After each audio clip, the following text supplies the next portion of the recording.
પાટણ જિલ્લા પોલીસ કચેરી તંત્ર વિવાદોના ઘેરામાં છે। એસપી પીએસઆઈ પીઆઈ ક્રિમિનલના રવાડે, કાયદાના રક્ષકને બદલે ક્રિમિનલના રવાડે ચડ્યા।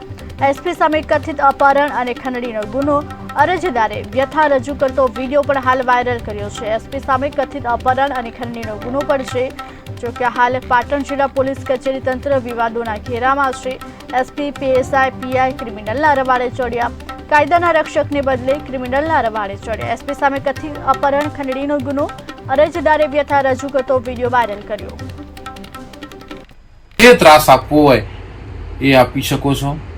ભાઈ શ્રી આચાર્યભાઈ, પોલીસ સ્ટેશનને તમારી જાગીર સમજવાનું બંધ કરો। તમારા ઘણા બધા ખોટા કાર્યો છે અને ભગવાન તમને ક્યારેય માફ નહીં કરે। આ દેશનું ન્યાયતંત્ર તમને ક્યારેય માફ નહીં કરે। એ જ વાત સાથે મારી વાત પૂરી કરું છું। આચાર્યભાઈ, મળીએ, હાઈકોર્ટ મળીએ। ભગવાન કરશે આ દેશનું ન્યાયતંત્ર મને હાઈકોર્ટથી ન્યાય આપી દેશે, પણ કદાચ મળવાનું ઉપર થશે તો સુપ્રીમ કોર્ટ મળશું।